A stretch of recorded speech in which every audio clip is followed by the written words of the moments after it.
I'm concerned that Director Mueller will still be subject to the supervision of the Trump-appointed leadership at the Justice Department. We must remain vigilant to protect the integrity of the Mueller investigation. A special prosecutor cannot take the place of a truly independent outside commission that is completely free from the Trump administration's meddling.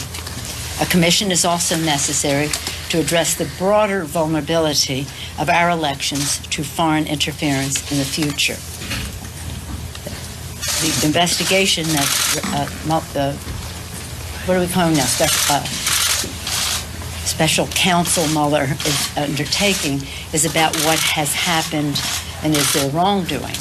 We're saying we've got to prevent this from happening in the future. That is one of the reasons we need an outside independent counsel. The Justice Department Commission, independent outside commission. The Justice Department has a role to play, and we respect that. The Democrats will continue to fight for vigorous congressional review investigation as well. The Senate is doing a bipartisan investigation. The House is moving forward. We have an important role to play. But with investigations inside the Justice Department and investigations inside the Congress, it is necessary for us to have an outside, independent commission as well. Yesterday, House Democrats filed a discharge petition to force a vote on the bipartisan legislation launching that commission, H.R. 356, Protecting Our Democracy Act.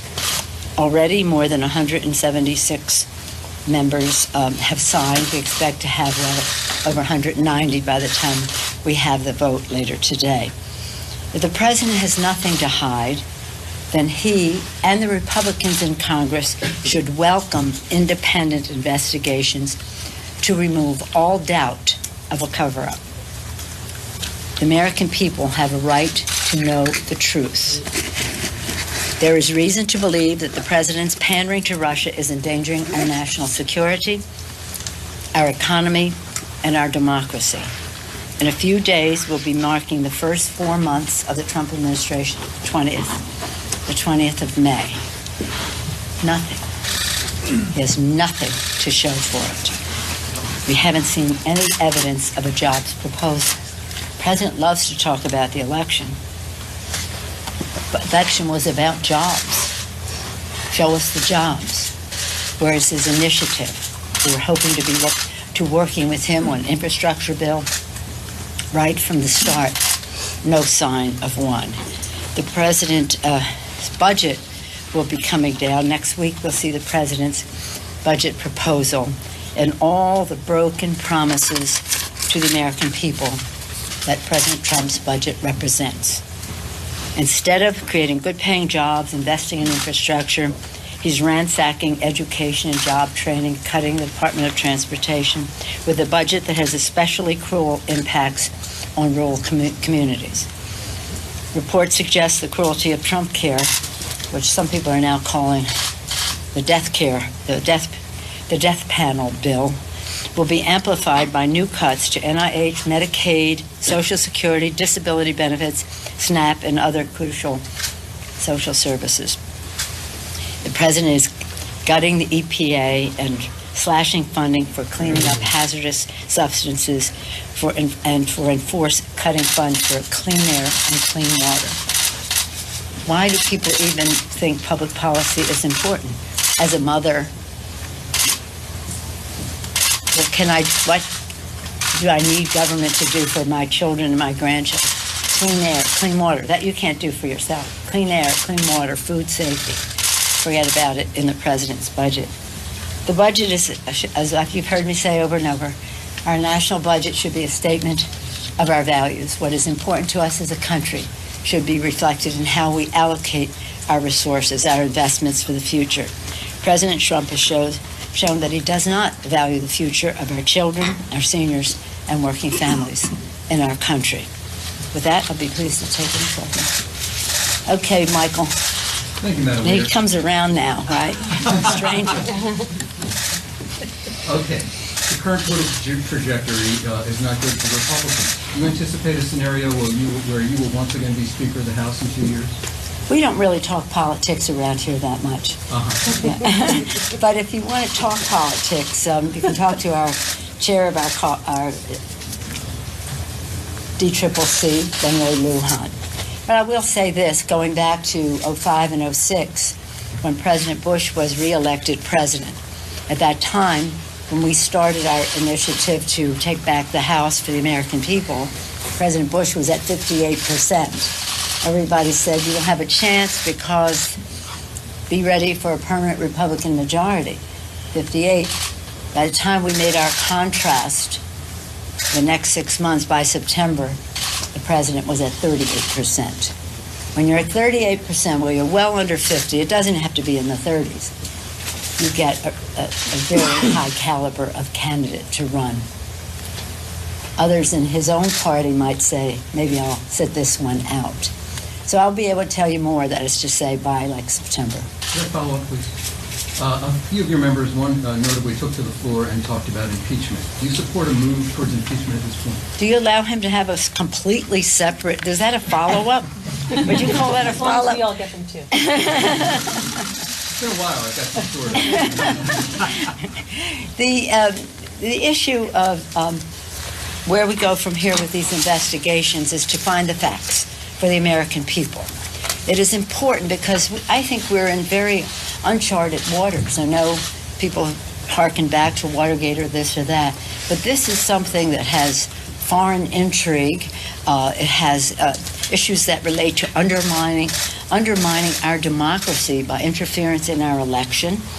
It's about show us your tax returns so we can see what public policy is regarding that. And do you have a Russian connection, Mr. President, in your dealings? And it's very serious. So in order for us to move forward in a way where we're moving forward with the American people, it's very important that we do it based on the facts. There's reason to believe that the president was engaged in some very inappropriate, for the moment, activity. But until you have the facts that you can present to the public in the public domain so that the American people are moving with you at the same time, I don't think that our democracy is well served. Now, people are representatives. That's your job title and that's your job description. So they will speak to express the representation that they have. And I understand their enthusiasm. But as leader, I think we have to contain some of that in order to get the facts in a way that will be acceptable to the American people as we go forward. Yes, you yield back. Madam Leader, Yes. thank you. Yes, Chad. The Republicans are expressing some concern because of this maelstrom with Trump and everything about trying to move items on their agenda. Granted, you don't agree with their approach on health care and taxes and so on. But that said, does that in any political or legislative way buoy you with the idea that this could sideline some of the things which you view as anathema for what they're trying to accomplish? Well, they've had 4 months. They haven't done very much, and the election was over 6 months ago, so they could have come forward. This would be the time of, as I've said before, the honeymoon, not a marriage, but the honeymoon, and that people would see what is the vision of our new president, what does he know, and what is his judgment on the choices he has to make, what is his plan to go forward, and usually that results in a president getting very high ratings in the first months of his presidency. That has not happened. And because of the questions that have arisen about integrity and honoring our Constitution, the Republicans have been complicit in what looks like a stonewall of not wanting the public to know the facts. So I'm saying to those who want to take drastic action in terms of the president, show us the fact. We need to see the facts. And I'm saying to our Republican colleagues, what do you have to hide? If you're so sure that nothing is there, you shouldn't be afraid to prove the point by having the investigations that are necessary. So we haven't seen any bold initiative come forward.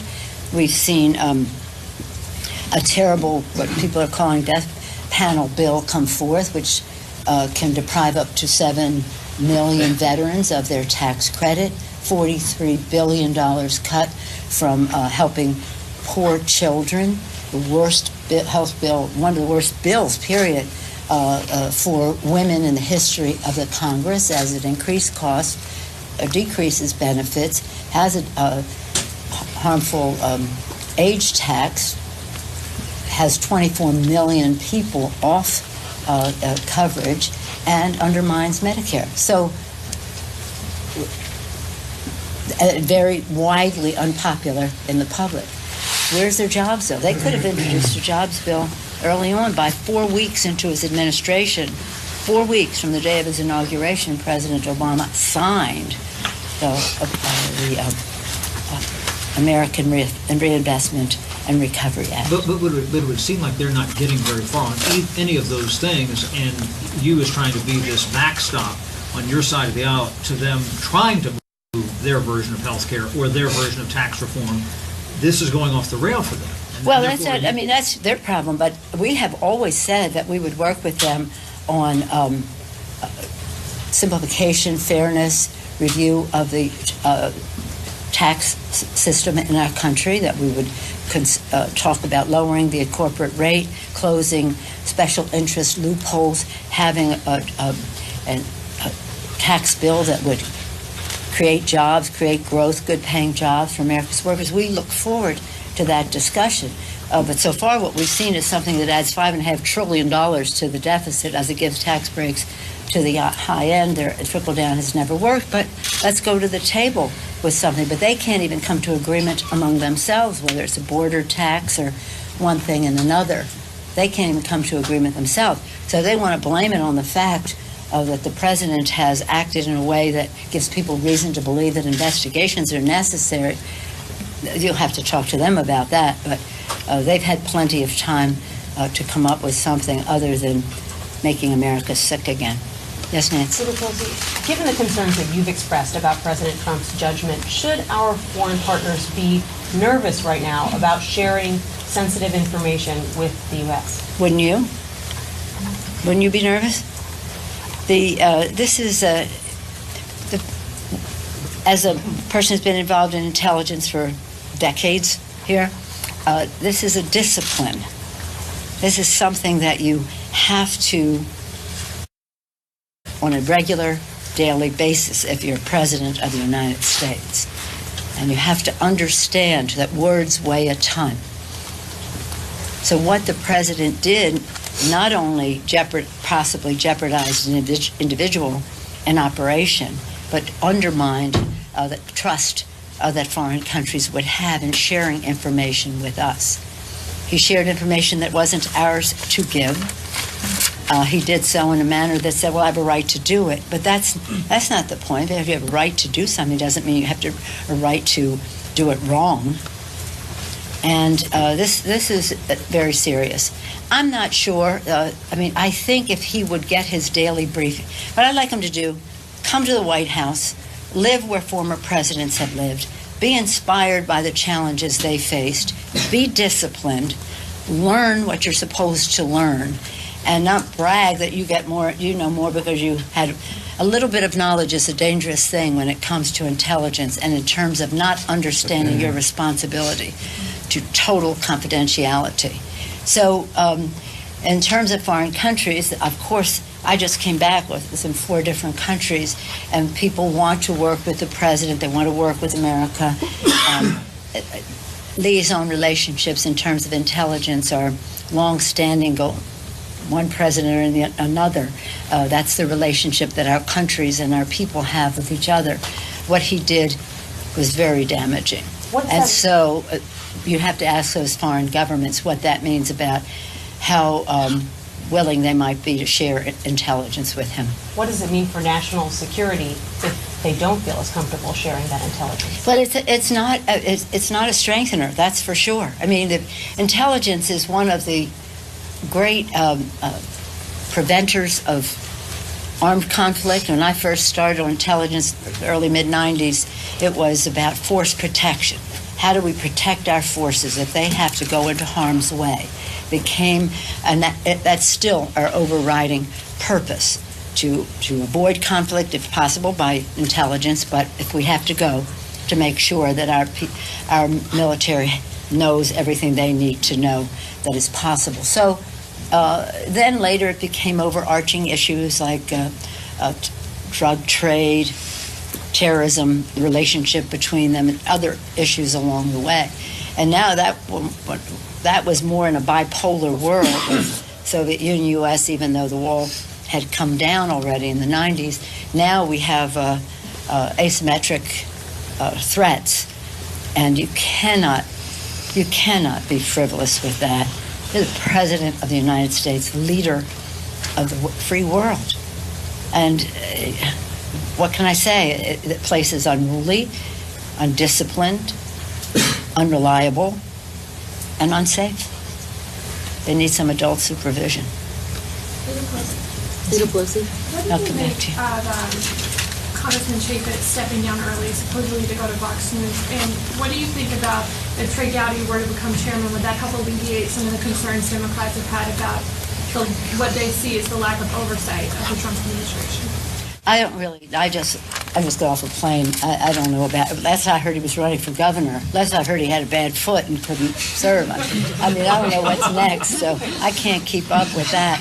But I hope the Ethics Committee can, because when you negotiate a professional agreement, usually you announce that when you're on your way out the door, not 6 weeks later, that you're leaving 6 weeks later. So I don't know enough about it to address it, and you'd have to ask Elijah Cummings what it means in the committee. But I do know this, that we're very, very proud of Elijah Cummings and the work that he has done on the government, what we call the GovOps, when I served on the Government Reform Committee, and also of Adam Schiff and the work he's doing on the Intelligence Committee. Leader Pelosi. Yes, ma'am. Thank you. I want to go back to the issue of impeachment. Yes, Do you worry that Democrats who use the term impeachment are overplaying their hands and potentially playing into the president's argument when he says things like, "This is the greatest witch hunt in American political history," which he tweeted today? Honestly. How did he spell witch hunt? Because he had counsel in one of his things. I didn't know what exactly it meant. I liked what Senator McCain, he said this morning, no, I've been the subject of more, he didn't say witch hunt, but when he said what did he say yesterday, the president, something like, nobody's been subjected to more criticism. Really? You're telling me that? You got to have thick skin. Get some thick skin, okay? We're talking frivolous now here in terms of what he says about how he characterizes any legitimate question about his outrageous and potentially dangerous behavior to the American people. I think that people are going to do what they do. We don't have unanimity often in our caucus. That's why we're the Democratic caucus, and we take pride in our diversity. And some people it's about timing. Some people will be more enthusiastic about something at some time. I hope some would curb their enthusiasm so we have all of the facts and have confidence that when the American people understand what is there, whether it's grounds for impeachment or grounds for disappointment, then they'll know. Any concerns, though, that it could undercut Democrats politically, the talk of No. impeachment? No. Freedom of speech is never anything that undercuts anything. Yes? Leader Pelosi, Deputy Attorney General Rod Rosenstein will be briefing the House tomorrow, I believe. Given Yes. some of the concerns you've raised, will you be seeking specific commitments or assurances from him? And also, there's been some concern that with a special counsel, maybe former FBI Director Comey should not testify publicly. Do you still believe he should testify publicly? Well, I hope that he will testify publicly. There are also some concerns that perhaps the Justice Department would say we're not going to release the Comey memos. Eventually, they're going to have to. They might as well know that, right? They're going to demand it. But I believe members will have questions about the integrity and the independence of this investigation. It is within the Trump-appointed Justice Department. when we were asking for a special prosecutor, now counsel, we were saying it should be appointed by somebody not appointed by President Trump, the highest ranking non-Trump appointed official there. Rosenstein made the appointment. I think he had, he came in with a strong reputation. The memo he wrote was bizarre, and now maybe he said, I'll appoint the prosecutor and we're back on track. But it does raise suspicions. They can control the resources that are available. They can control the scope of investigation. And that may be okay for a special prosecutor, because if that's what the law is. But it speaks very eloquently and strongly to the need for an independent outside commission. So we'll be, I'm sure members will be asking him, and if they don't, I will. But I'll have other opportunity to speak with him, so I usually allow it to be what the members want to ask about. The most important thing is, what is the independence of this commission? What is the discretion it will be allowed to have? And what is the attitude of Deputy Attorney General in that regard right from the start? I'm concerned. Yes, sir. Do you have doubts about Director Mueller? No, not about him. I don't know that he would stand for any of this, but nonetheless, he's a professional, and it's about timing and how you deal with things and the rest. No, I have the highest, as I said earlier, I have the highest regard for him, for his integrity, for his public service, and I think most people do. Okay. Yes, one. Was there someone to that? Yeah. The president's NAFTA letter. I think the other Democrat party said it's fairly meaningless. Excuse me, I'm so sorry. I can't the president's letter on NAFTA on restarting negotiations. I mean, you've been kind of saying all year he could have started this on Inauguration Day. He could have. So, do you view this as is this frivolous that he's doing with NAFTA, or is this actually something that could result in changing? Well, I think it's weak. I mean, I've said that the president's vague NAFTA letter is a stark contrast with the aggressive promises he made to hardworking families during the campaign. For all of his rhetoric, President Trump looks to be surely disappointing American workers on trade. Our trade, we've always said that our trade agreements must be judged on how they produce good-paying paychecks for hard-making working Americans. But this is like I don't know, it's weak. But right now, my colleagues, of course, where are they? On the other side of this? I didn't know there was another side of this. You know more than I about this. Capitol. On the other side of this, there's a NAFTA press conference led by Rosa DeLauro, and I'm sure you'll get some strong views there. But it's pretty sad because, look, it's a 30-year-old agreement practically. Everything needs to be subjected to scrutiny, everything, any bill we pass and the rest. So it would be important to subject it to scrutiny, but not one day I'm doing it, the next day I'm not, and in the meantime, I'll issue this nothing 90-day statement, which doesn't give that much direction. So thank you all very much. Again, there's nothing as exciting than a high school graduation. It's because they're on to college or jobs or careers or whatever it may be, and they're so young and optimistic and wonderful. It's pretty exciting. So exciting that I'm going to have another one in Texas this weekend for my grandson, who is one in Arizona, one in Texas.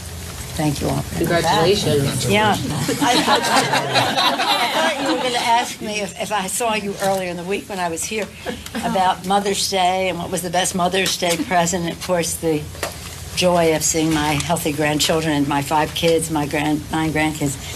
But I have to say that they were very happy with the turnaround in the Warriors game. I never had one doubt. We kept